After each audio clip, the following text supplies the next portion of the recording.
Tonight, I am delighted to welcome Bernadette Atuahene, celebrating the release of Plundered, How Racist Policies Undermined Black Homeownership in America. Bernadette Atuahene is a Harvard and Yale-trained property law scholar whose work focuses on land and homes stolen from Black people. She currently holds the Duggan Chair at the University of Southern California Gould School of Law. She's served as a judicial clerk at the South African Constitutional Court, worked as a consultant for the South African Land Claims Commission, and practiced at a global law firm called Cleary Gottlieb. She is the author of We Want What's Ours, Learning from South Africa's Land Restitution Program, and she directed and produced an award-winning short documentary film about one South African family's struggle to regain their land. She has won several accolades and has published extensively in both academic journals and news outlets, such as the New York Times and LA Times. Atuahene will be in conversation with Justin Hansford. Hansford is a Howard University School of Law professor and executive director of the Thurgood Marshall Civil Rights Center. Professor Hansford was previously a Democracy Project Fellow at Harvard University, a visiting professor of law at Georgetown University Law Center, and an associate professor of law at St. Louis University. He has a BA from Howard University and a JD from Georgetown University Law Center, where he was a founder of the Georgetown Journal of Law and Modern Critical Race Perspectives. Professor Hansford also has earned a Fulbright Scholar Award to study the legal career of Nelson Mandela and served as a clerk for Judge Damon J. Keith on the United States Court of Appeals for the Sixth Circuit. So please join me in welcoming to Politics and Prose, Bernadette Atuahene and Justin Hansford.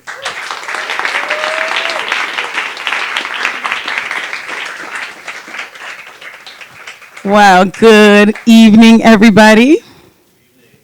We're going to do that again. Good evening, everybody. Good evening. Excellent. I'm so excited to see you all here in this wonderful turnout. So before getting started, I just want to tell you a little bit about my background and how I came to this work. So my parents immigrated to America from Ghana in West Africa. And when I was a child, I knew I had 4 career options and 4 career options only. I could be a doctor, a lawyer, an engineer, or a disgrace to the entire family.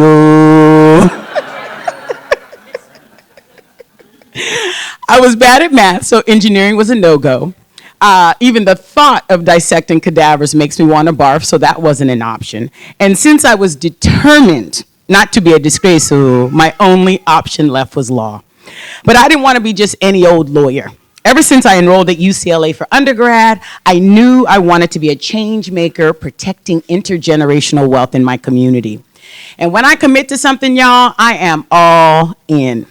I worked myself to the bone and made it to Yale Law School and Harvard's Kennedy School of Government for my graduate studies. I eventually became a law professor, and now 100% of my scholarly research, writing, and advocacy deals with land stolen from Black people.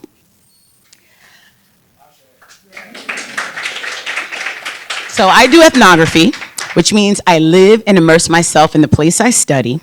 And my first ethnographic project was about land stolen in South Africa during apartheid and colonialism. My first book was entitled We Want What's Ours, Learning from South Africa's Land Restitution Program. And I examined the kind of psychological, political, economic consequences of getting land or money back. So the book was a huge success. At the official book launch in Johannesburg, the Deputy Land Claims Commissioner himself showed up and publicly declared that the commission would be adopting 90% of my book's recommendations. So although that first book project was wildly successful, it was actually really uncomfortable for me in many ways because it looked at Black people as victims, right? Black people as being stolen from. So in my next ethnographic project, I was committed to really transitioning from studying Black victimhood to Black agency. And so I decided I wanted to do a project on squatting because this is where vulnerable populations take land instead of being stolen from. And it turns out that Detroit currently has one of the largest squatting phenomenons in US history. And so I applied for a big National Science Foundation grant. And that's how I actually got to Detroit. It was to study squatting. So a squatter is someone who occupies a property without the permission of the record owner. And I'm a property law professor, and so I teach my students there are two kinds of squatters. One is a takeover, which is what most people think of as a squatter, someone who comes to a piece of land and has no prior legal relationship to that land.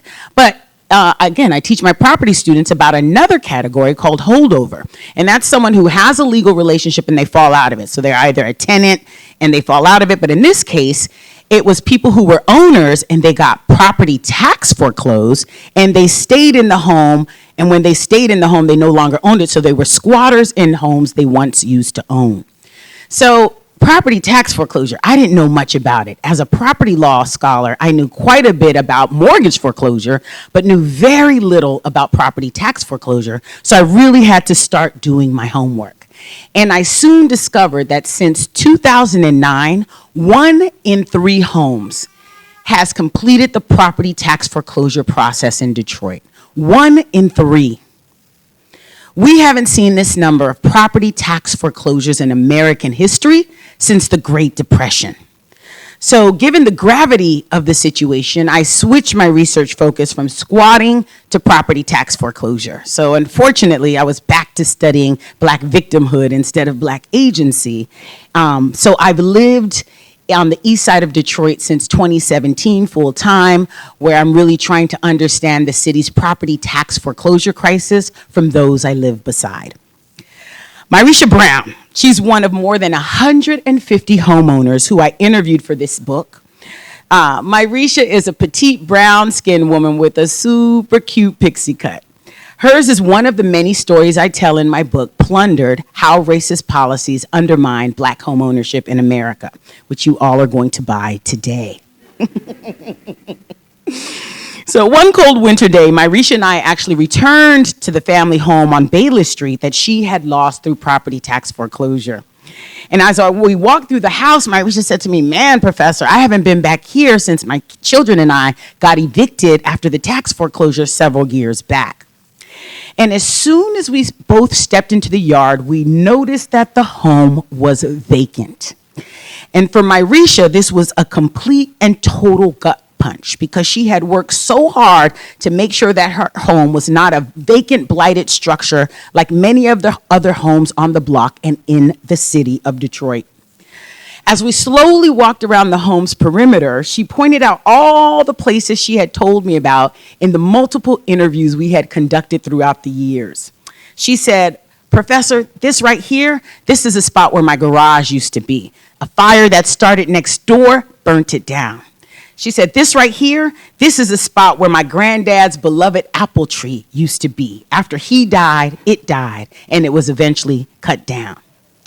As we moved from the backyard to the side of the home, she stopped and peered through the side window, thank you, to get a better look at the living room where her grandmother, who actually lived to the age of 102, spent her last days. And when I saw Myrisha's face turn ashen, I immediately ran over to her side to figure out what in the world was going on. Let me tell you, we both could not believe our eyes. The pipes had frozen and burst, covering the living room in at least a foot of ice. Myrisha wailed, and all I could really do is wrap her in a big hug and cry with her. This home on Bayless Street meant so much to Myrisha because her grandparents fought hell and high water to acquire it. Despite racial covenants, redlining, block busting, urban renewal, and other racist policies, in their retirement, Myrisha's grandparents were finally able to purchase this home, and it was, without a doubt, their dream home. It was actually in an area where racial covenants once made off limits to blacks, but once whites moved to the suburbs, blacks moved in. The home on Bayless Street was the only asset that Myrisha's grandparents had to pass down. But by the time Myrisha's grandmother passed away, I told you she lived to 102, no other family member even wanted the house because it was no longer a valuable asset. It had turned into a money pit. The home had broken windows covered with plastic to keep the elements out. There was no functioning shower or bath, and plaster was falling from the ceiling. The other homes on the block were in equally bad shape. But what I need you to know is that when historic and modern day redlining cut off funds for home improvement, this type of blight is the inevitable result. There is no other end but this end. So really, given the really poor shape of the Bayless Street home, the question is, why was Myrisha so eager to inherit her grandparents' home and so committed to rehabilitating it when none of her other family members even wanted nothing to do with it?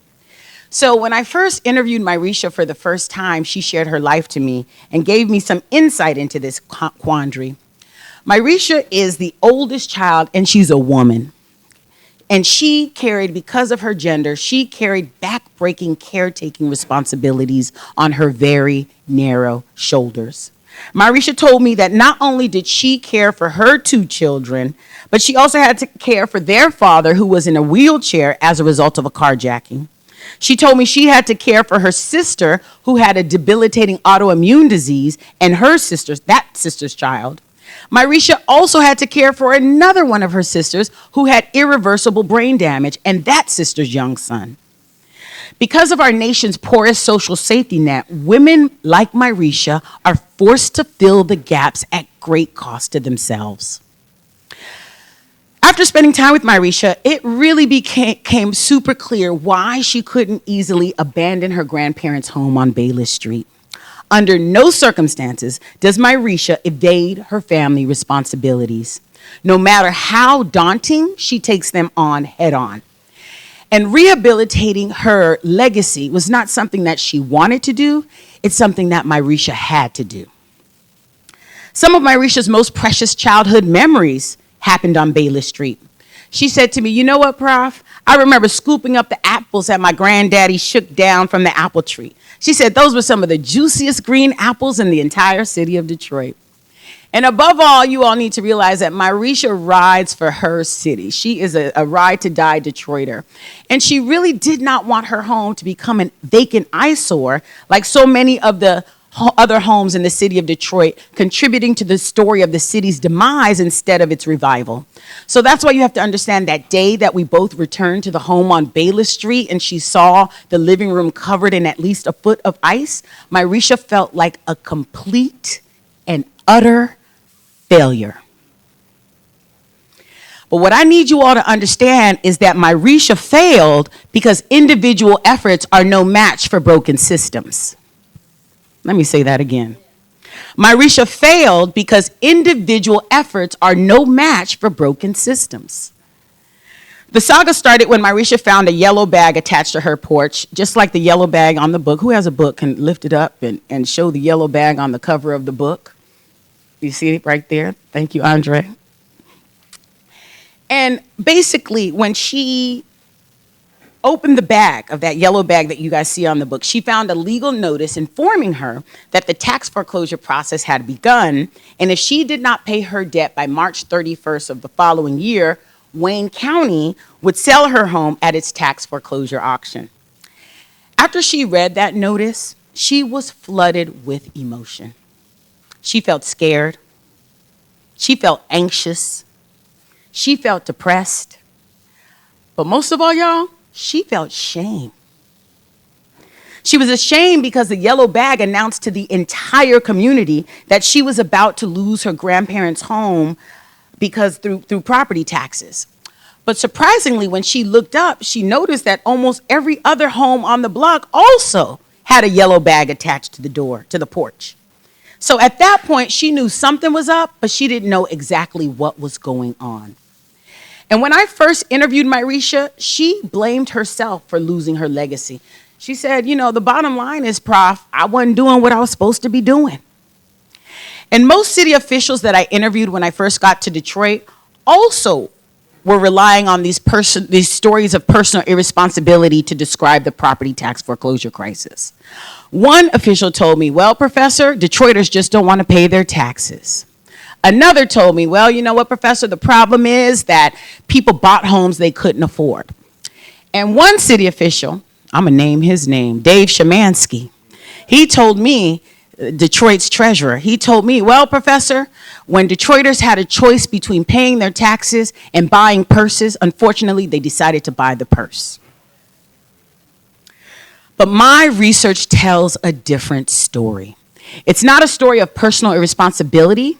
It's a story of structural injustice.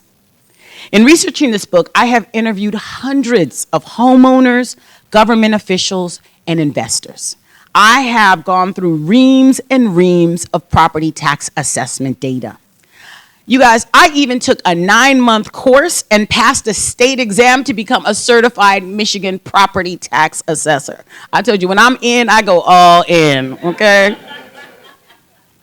My comprehensive investigation shows that between 2009 and 2015, in each of those 7 years, anywhere between 54 and 83% of the properties in Detroit were assessed in violation of the Michigan State Constitution, which quite clearly says no property can be assessed at more than 50% of its market value. And the lowest valued homes, like the home on Bayless Street, were most severely affected. So, in addition to my own study, the Detroit News also did an expose, and they found that the city of Detroit overtaxed its homeowners by at least $600 million. Since over 30% of Detroit residents live below the poverty line, many homeowners did not have the money to pay these illegally inflated property taxes. And what's worse is they lost their homes for property taxes they weren't even supposed to be paying in the first place, because when you live below the poverty line in Michigan, you qualify for something called the property tax exemption.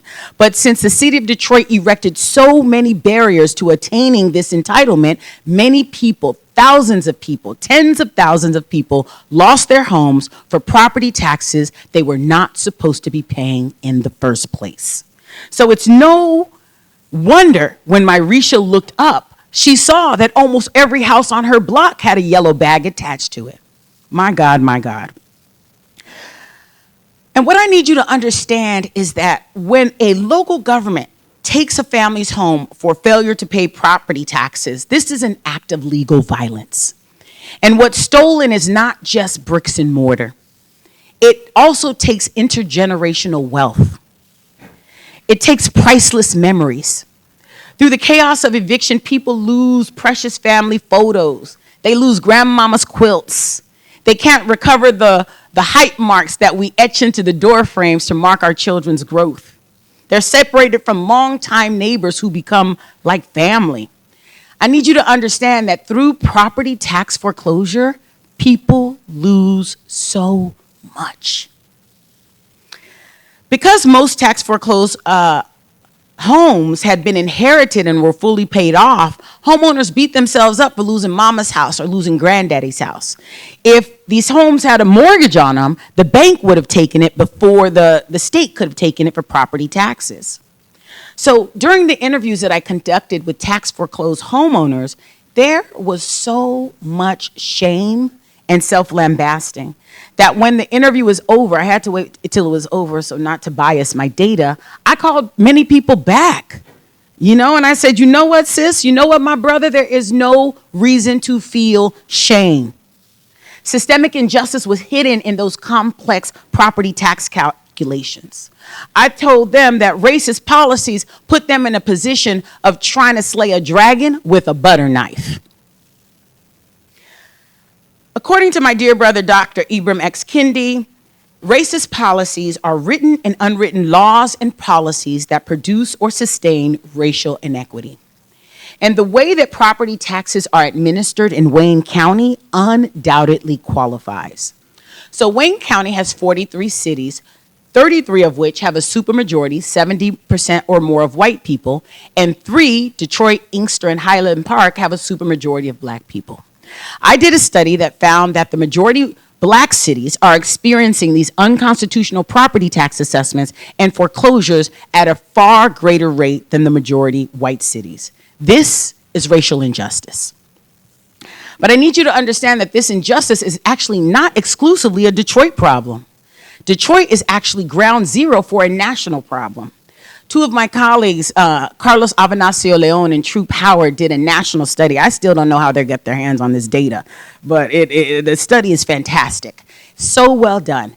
And it shows that blacks and Hispanics, on average, pay a 10 to 13% higher property tax rate than whites for the same bundle of goods, which equals $300 to $400 more per year. So racialized property tax administration is a racial justice issue that our nation has not yet even begun to address. And more importantly, it's a quintessential example of what I call in my book predatory governance, which is when local governments intentionally or unintentionally raise public dollars through racist policies. We've seen predatory governance before, namely in Ferguson, Missouri.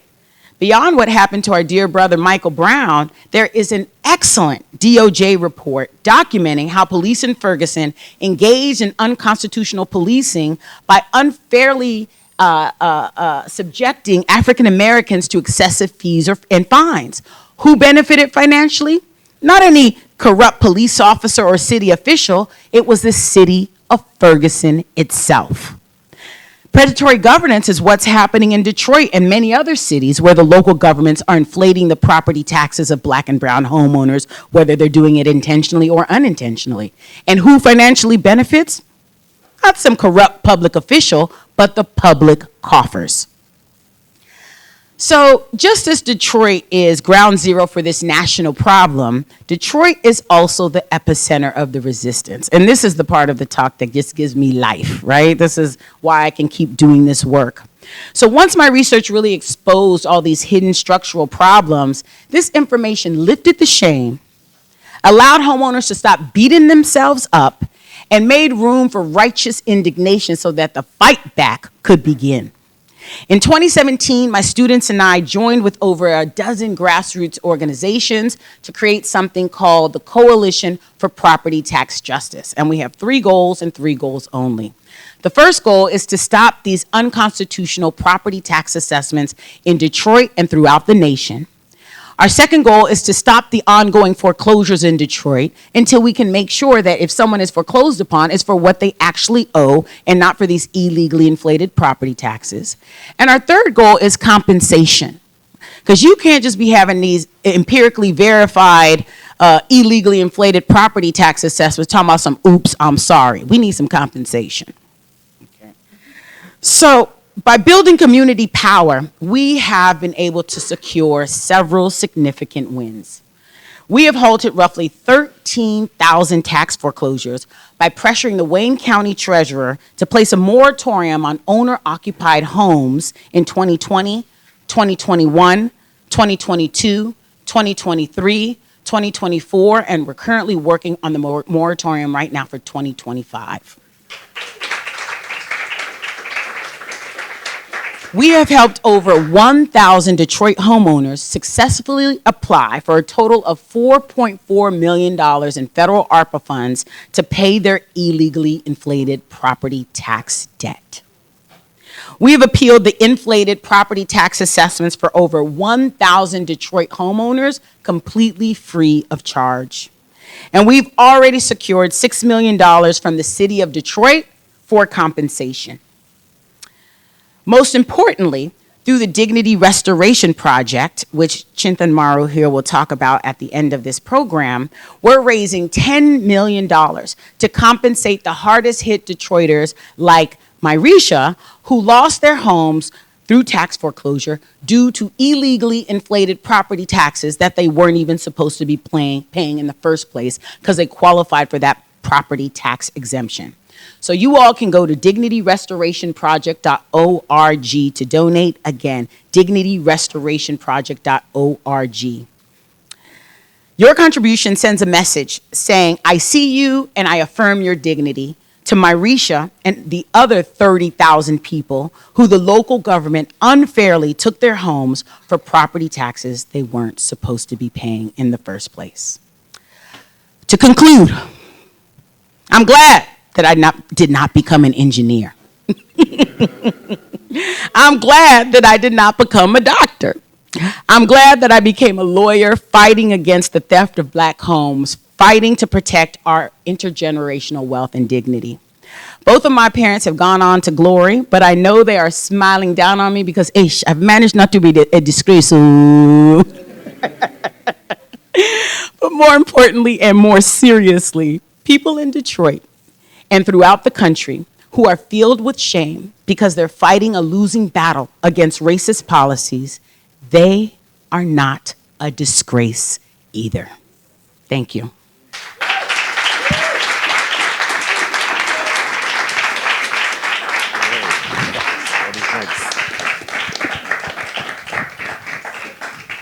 Oh, man. That was fantastic. So we know we have a storyteller in the house. So thank you, Bernadette. So Bernadette and I are old friends from way back in the day. I won't say how far back. But so I have family in Detroit, and she's gone to get chicken wings with my family. We've been law professors. I worked in Ferguson as a part of the Ferguson Uprising when I was a professor in St. Louis for 6 years. So for many reasons, this project is close to my heart. But the first question I actually want to ask you, Bernadette, from your description, you spent 8 years immersed in the Detroit community, similar to the way you spent 6 years in South Africa writing that book. So what was the most surprising, the most rich, valuable, what was the best experience you had in that 8 years in Detroit? I mean, this work can actually be heavy, and really depressing. And most academics, the way the academy is fundamentally broken, okay? So how the academy is structured is when you study poor populations, you go in, you give some modest research incentive, people tell you their stories, and the majority of academics don't even go back to give to the people they interviewed to give them the paper or the book that they wrote. And many academics don't even go back and do the work about disseminating the work in those communities they studied. And it's not because they're bad people, it's because the academy doesn't give you credit for that.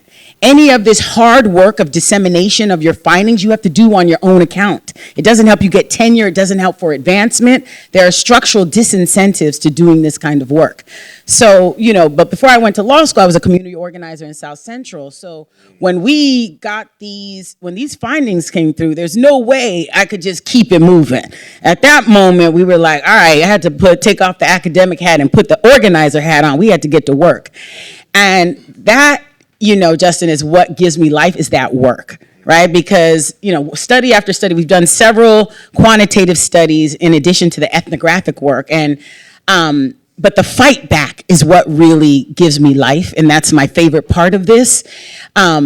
Because, when you organize, it's a lot of seniors you're working with. And I love my seniors, My friend Vivek came to present. He does some great work on legal empowerment. And honey, the seniors are still asking about him. Where's that Vivek at? It's a good looking guy. Right. Oh my goodness. So those seniors they're funny. They're just hilarious. And they're just a joy to be around and to work with and to build power with. And we've been getting a lot done. Not only the wins that I described in my talk, but we've gotten 2 pieces of legislation passed. One to fix the issues with the property tax exemption that I told you about. Last November, we just got a property tax reform ordinance passed to fix the structural issues that I learned about in this class and talking with community, and we learned about through the property tax appeals project we did, and so all of that, the kind of fight back piece is just my favorite. And, the biggest finding was really the role of shame. That was kind of the biggest finding in my research. Like, I knew about shame, but I didn't know about shame. The way in which these narratives of personal irresponsibility, it's not just in this, it's anytime you deal with poor people, vulnerable populations you have, and it comes in different forms. These narratives of personal responsibility, and for those of us who love justice, our job is to switch the focus from these narratives of personal irresponsibility and highlight the structural injustices, right? That's our work, is to always highlight the structural injustices, because if you let these narratives of personal irresponsibility stand, they produce shame. And guess what? When you're covered in a mantle of shame, there's no fight back possible. You're hiding. Shame causes you to hide, not to fight back. And so before we could get the work going in Detroit, again, the research showing the structural issues is what really did the work to lift the shame so that we could start the organizing. But a lot of people try and start the organizing before they do the work to lift the shame. And that's another big lesson of the work. Wonderful, wonderful. So, round of applause for that. So the book is so readable. And it doesn't come across as an academic study. It's more like a set of stories. And as you know, I teach movement lawyering, and we're all about creating counter narratives, stories that connect the dots for people, help people to see the issue from a different perspective. And you start off the book really with three stories. First, a young lady, or not so young lady, who says, "This house means everything to me." She's talking about her experience with her home, and you use that as a lens to start us off. And then you tell the story of two grandfathers, and I was really fascinated by the way that those stories seem to do a lot to connect the dots for me as someone who, you know, is also a scholar and an activist, but I'm not even a homeowner, right? So to understand the role that home ownership plays in the lives of people in terms of their self-concept, and also tangibly in terms of their ability to generate wealth is really illustrative. So I was wondering if you could tell us about those stories that you start us off with. Absolutely. So the book is, the kind of central narrative is around two grandfathers. And one grandfather, Grandpa Bucci, comes from Italy. And the other grandfather, Grandpa Brown, comes from North Carolina. And I found out in the research that both of these men, first of all, they were both sharecroppers in their place of origin. The sharecropping system in Italy is called mezzadria, right?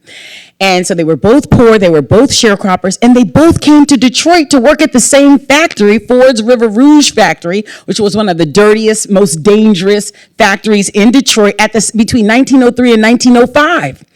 And so what that realization allowed me to do is to really move from a place like in my academic work, I'm telling you about the injustices. But this really allowed me to show you, right? And so Grandpa Bucci, he's Italian, and I need you to know he didn't have an easy life, right? Because Grandpa Bucci was Italians before Italians were white, okay?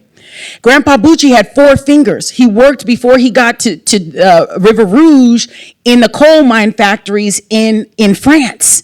And he lost one of his fingers in a workplace accident. So I need you to know Grandpa Bucci didn't have an easy life.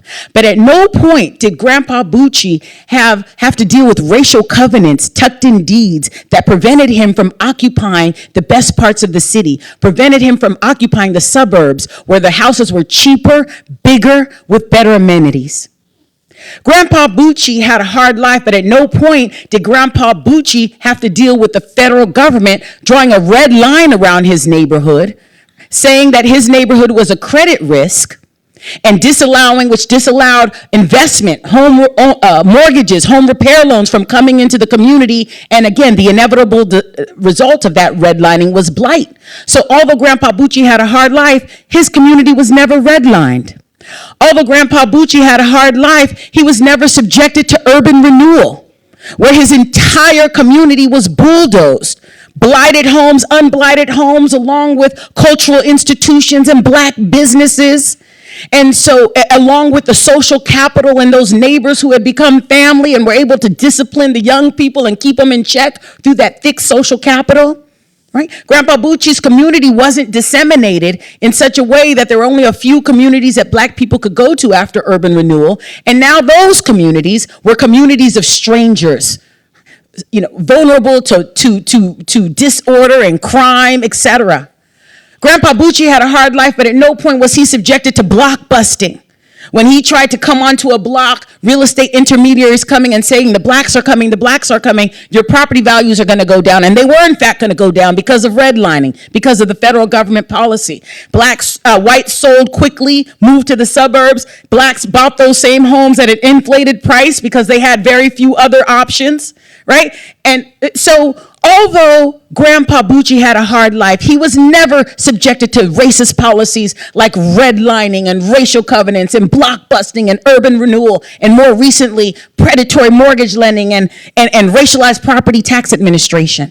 And so the book, again, it doesn't tell you, it shows you what happens, because Grandpa Bucci's grandson now lives in his home in the suburbs of Detroit, and the home is worth over $250,000. And I asked Robert, I said, why are you still living in this home? He said, well, because the notice paid off. Why would I not live here?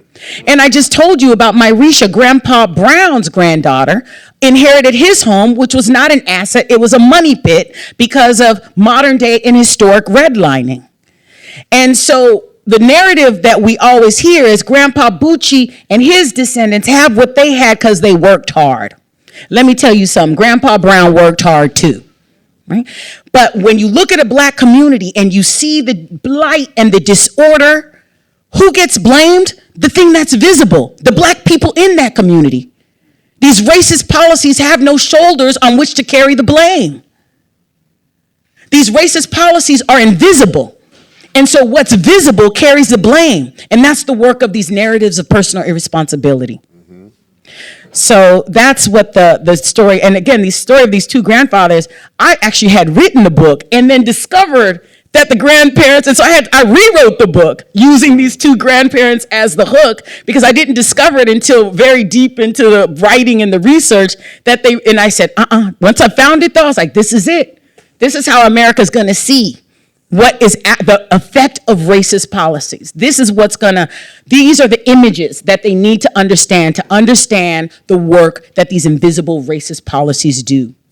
Yeah, the work they do to divide us, right? Because that grandson and that granddaughter look at each other, and they also inherit these narratives. Yes. And then enter a third party, so to speak, the entrepreneurs that you describe, who came in after the property tax damage was done. You use the term predator and prey, right? Yes. Could you tell us a little bit about that story? I think you mentioned John, you mentioned certain individuals who also added on to the inequality after the fact. So going through from history, I think you begin early part of the 20th century with the grandparents working at Ford Motor Company. Yes. And then now we fast forward to present times where people may say, well, these things happened so long ago, they no longer hold relevance, or the legacies of these harms, have attenuated, but then you describe some other processes. Yes. So one of the major kind of reveals of the book, and I don't really know if I should be telling, but so the point is, anytime you talk about someone's being, illegally taxed, the point is who's profiting, right? I always say, at time you having a problem, go ahead and follow the money. That's in whatever problem you're having, that's gonna tell you a whole lot. And so when you follow the money, when people think it's Detroit that's making money from this, but it's not. Detroit is actually losing a lot of money from these property tax foreclosures. When you foreclose on a house, the house next door is empirically proven in lots of different studies, right? The home next door, the value decreases. They're not collecting taxes. It causes blight. There's all kinds of psychological. The point is Detroit is not making money, and it's a net loss for Detroit. So the real question is, who is making money? And that's what part 3 of the book goes through, all the various entities making money. But the big reveal of the book is there's one entity making the most money, and that is Wayne County. And if you know anything about Michigan, Detroit is an 80% black city surrounded by white suburbs, and they're all in Wayne County. And so while a lot of people who follow what's going on in Detroit know that Detroit went through the largest municipal bankruptcy in U.S. history and got taken over by an emergency manager, but what folks don't know is that Wayne County during this time was also in a financial emergency. And they used something called the Delinquent Tax Revolving Fund to save themselves from bankruptcy and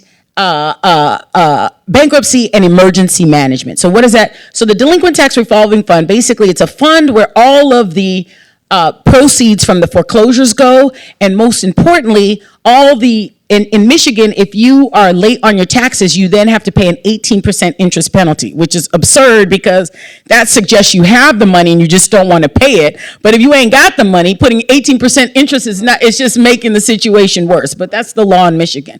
And all of that interest, which is a big moneymaker, goes into this delinquent tax revolving fund. And the Wayne County used the money, this is money from delinquency and foreclosure in Detroit, to again save themselves, to cover their budget gap and save themselves from bankruptcy and emergency management. So that's the biggest money maker. But as Jay also pointed out, there are other people making money. I talk about the land speculators. I talk about the people from overseas, people from the suburbs, and also Detroiters themselves, right? There's lots of Detroiters who are being victimized by these illegal tax foreclosures, but also profiting by buying these tax foreclosed homes, which they're getting at dirt cheap prices because of this illegality. So the book really goes through all of the various entities who are profiting, but again, the main profiteer is Wayne County. And so that's why the concept of predatory governance is so important, because again, predatory governance, people, like to talk, the key thing about the concept is a couple things. Number one, it's when public officials take property illegally and the beneficiary is not some individual, but the state fisc itself, public coffers. The conversations we always have around this are around corruption. Like when something goes wrong in Detroit, we want to look for, because that's our discourse about racism. We're all looking for the racist. We're looking for the individual, right? We're looking for the individual racist. We're looking for the individual corrupt person. But what we need to be looking for is systems and structures, not people and individuals.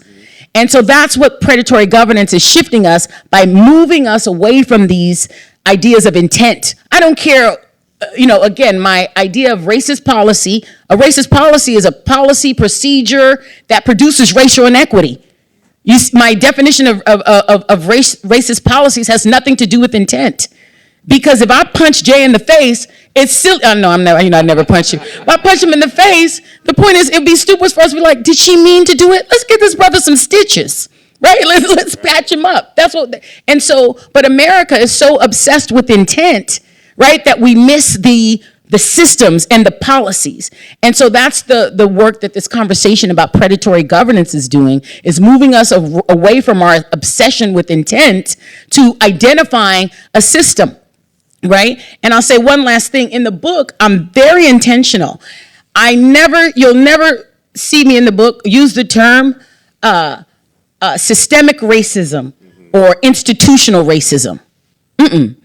That is, what do you do about that? Systemic racism it's so big and overwhelming.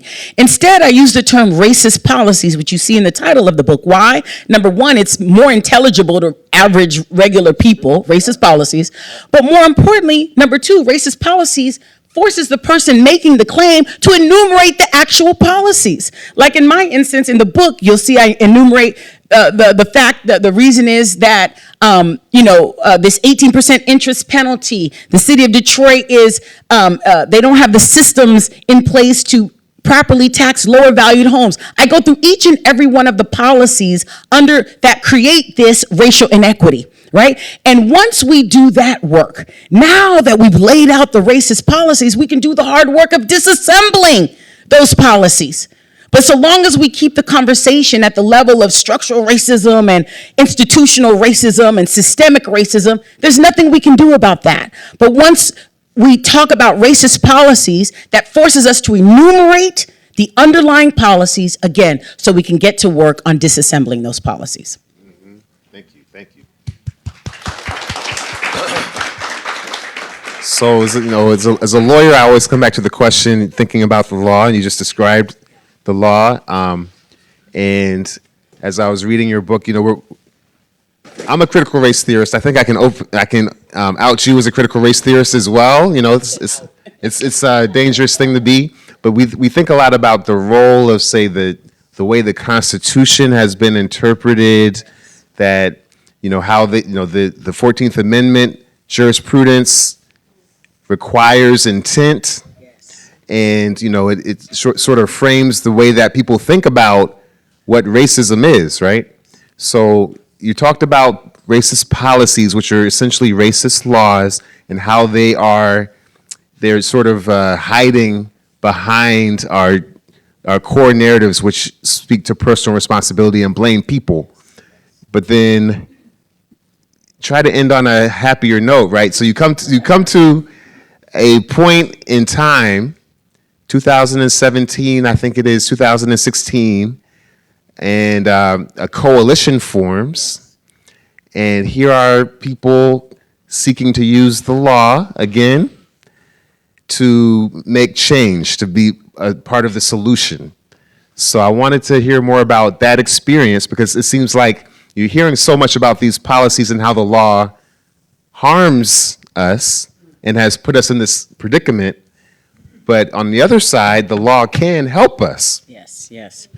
Excellent question. So, this law, obviously I'm a law professor, so thank you. I do want to talk about the law because, as a law professor, we do our students a disservice. We teach them, and that if there's some illegality, you take it to court and you fix it up, right? No, we don't teach them about the numerous instances when procedural barriers prevent us from getting structural injustice. What do I mean? All right. So with this whole issue, we had the legal dream team, okay? We had NAACP Legal Defense Fund, ACLU of Michigan, and for the deep pockets, Covington and Burlington right here in Washington, D.C., brought a class action lawsuit. Obviously, anyone who does civil rights work, when you're doing civil rights, you want to be in federal court. You don't want to be in these state courts. We couldn't get in federal court because of something called the Tax Injunction Act, which prevents federal courts from looking at any issue of state tax collection. So we were forced to go to state courts. State court, we got Judge Colombo, and Judge Colombo says, you're in the wrong court. You need to go to the Michigan Tax Tribunal. We then took it on appeal. This time we had organized, the coalition had begun, so all the community came to the courthouse. No one had ever been to the federal appeals courthouse. The judges acknowledged us, but they still ruled against us. And in Michigan, the state court didn't grant cert. And so that means that Judge Colombo's ruling stood.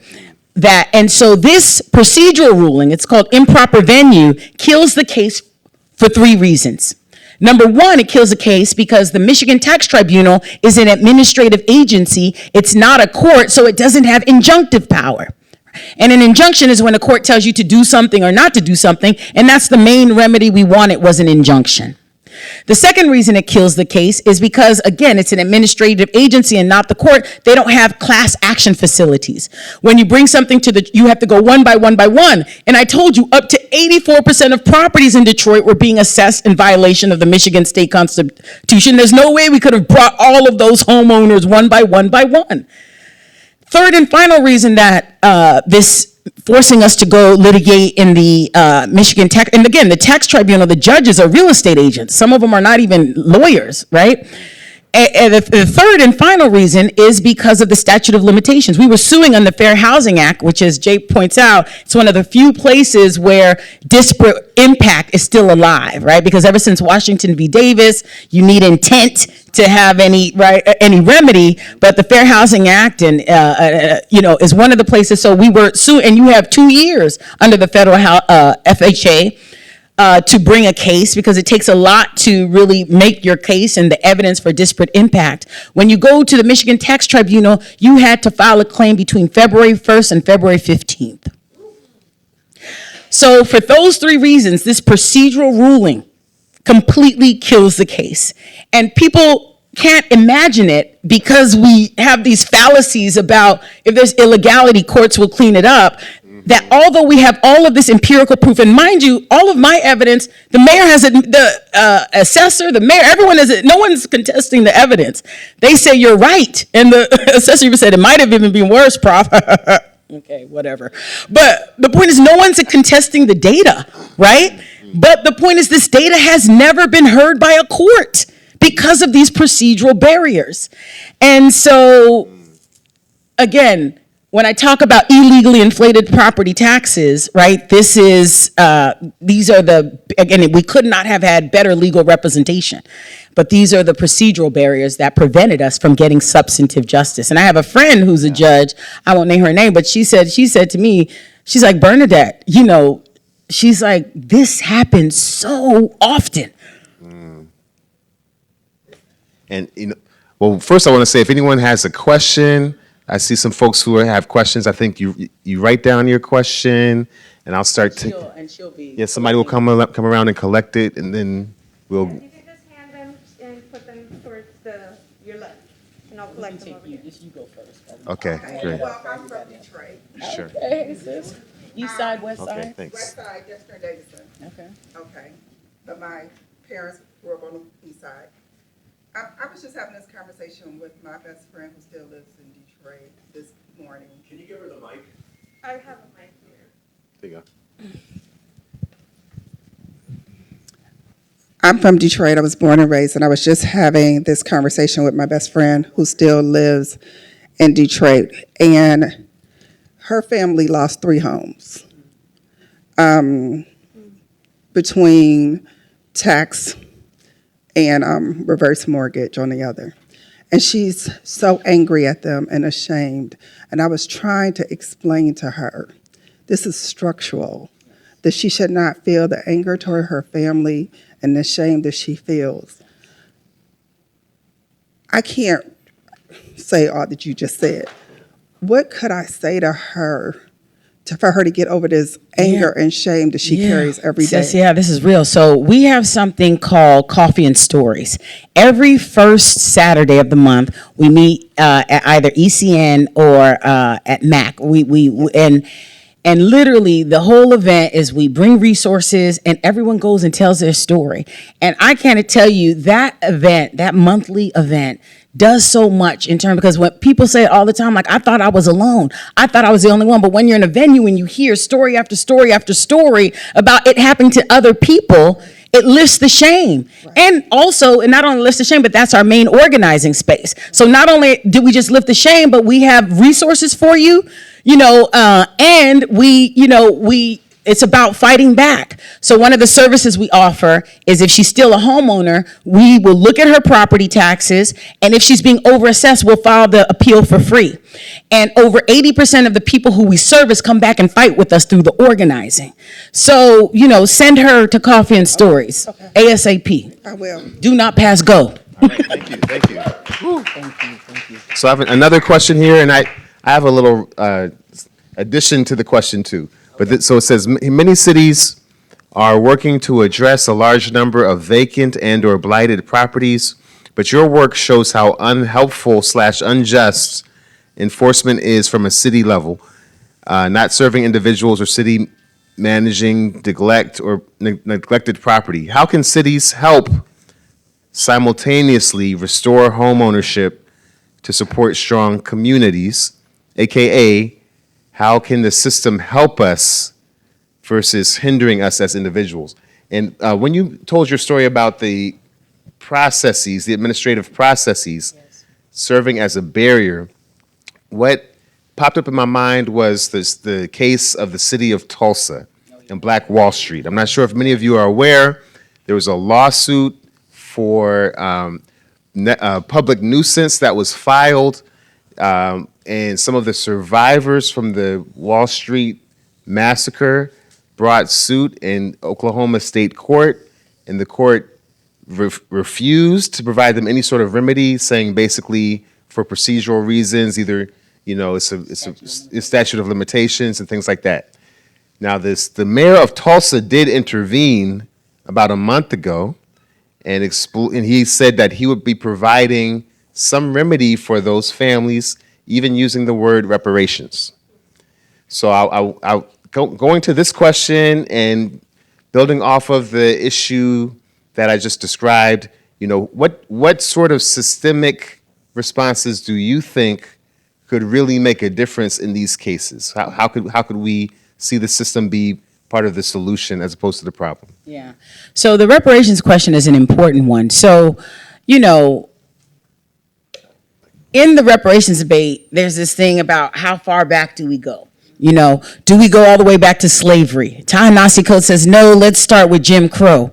My argument is, let's go back to yesterday when they stole these houses in this 80% black city called Detroit.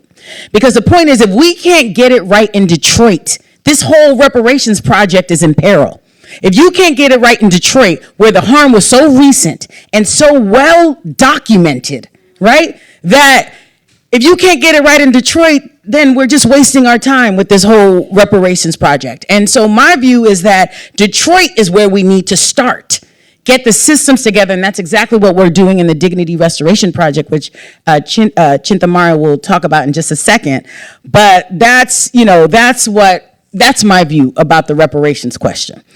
And then on the other question about, what to do, again, these land banks, etc. The quick thing I'll just say about that is, a lot of people with these land banks and getting people back into home ownership, we just have to make sure we're not playing musical chairs, So these homes are coming to the land bank because of, mortgage foreclosure and tax foreclosure. And then nonprofits are coming together saying, oh, let's use these homes for affordable housing and home owners. It's like, we have to really stop for a second and understand the origin of these homes. How did the home get in the land bank in the first place?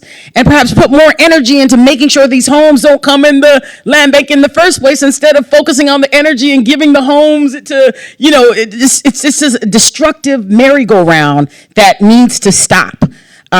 So that's what I'll say about that question. Yeah. I have another question.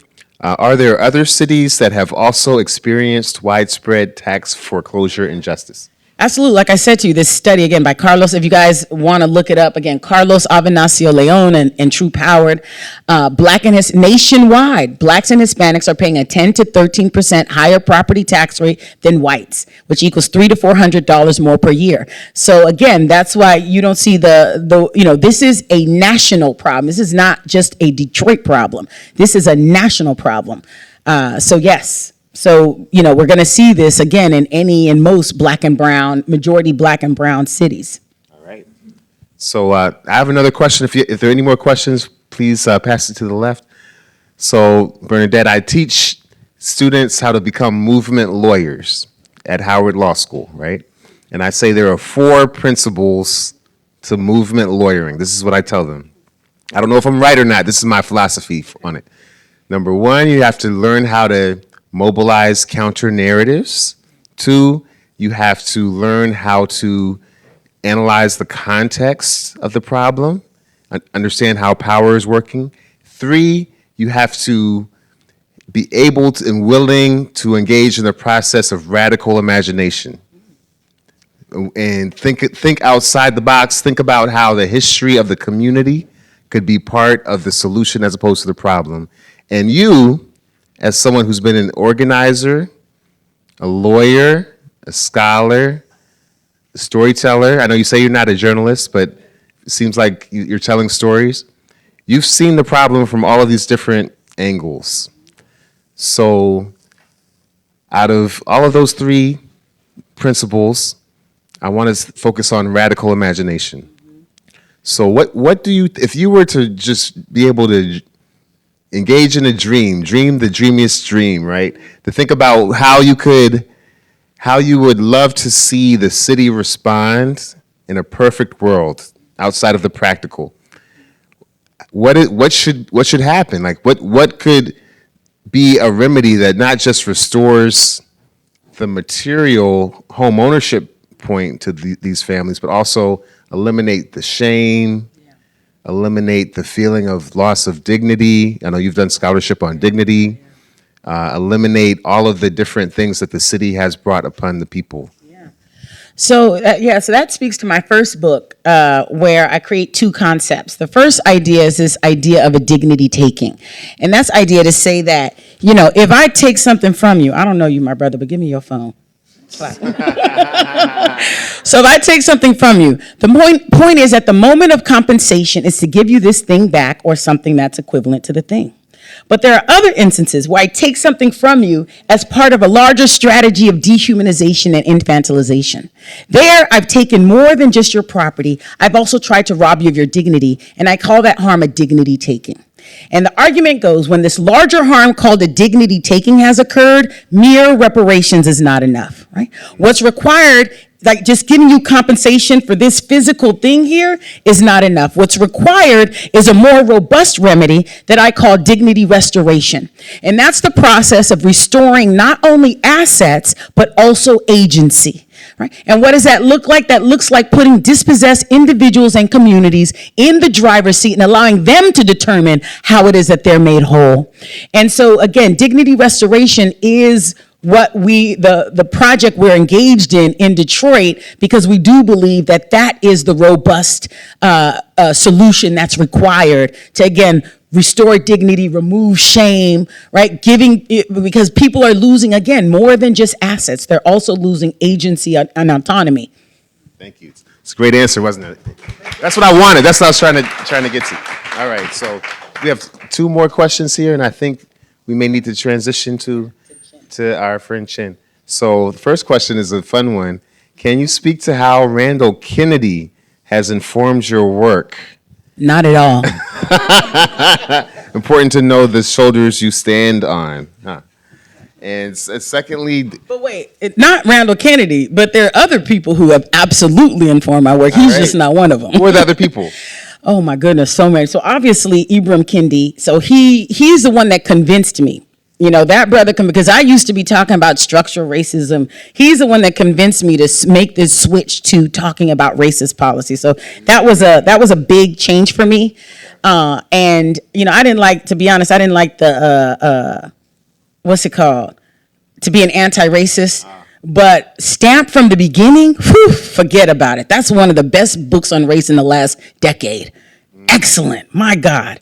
And that transformed, again, I'm a scholar that works on race, and that transformed the way I think about race. So that's one of the many shoulders that I'm standing on. Excellent. All right. I don't know who put in this Randall Kennedy. That's a little bit suspicious. And then the next question, do you think that gradually replacing the broken property tax system with a tax on the value of the land value tax, could help address some of the structural issues? Yeah, that's a really contentious, big issue in Detroit.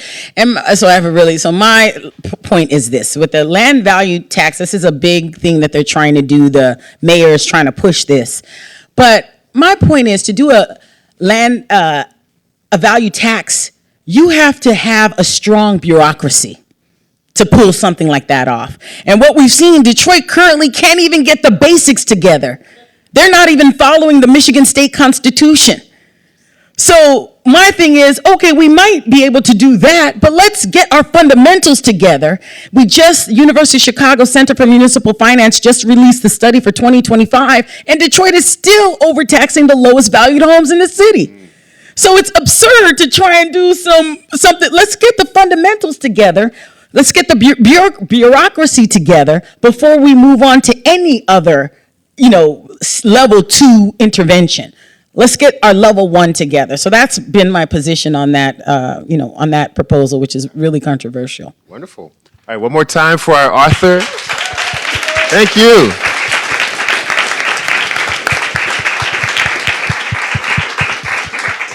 Thanks, Bernadette. Inspired by her work, I want to leave you with an idea. If you're feeling fired up, here's something to do. We're launching what Bernadette described, the Dignity Restoration Project, and it's in a national context.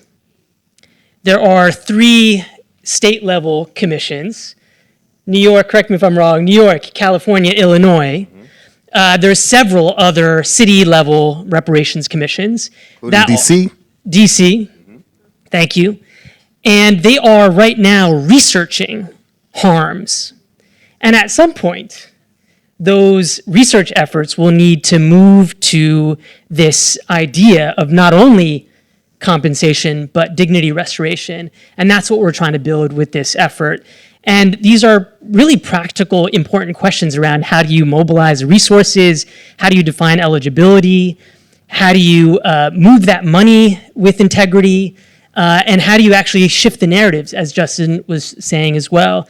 We need allies for this work, and I'm hoping that you can join us in that.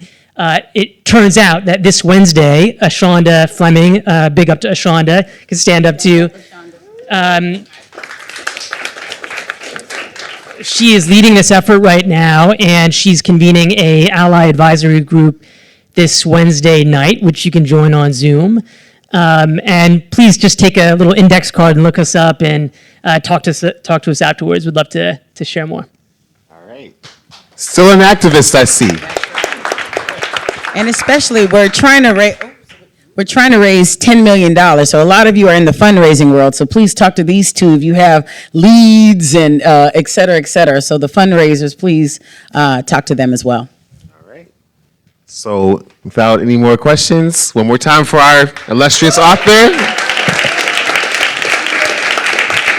Thank you so much, everyone, for coming out tonight. As a reminder, the book is for sale up here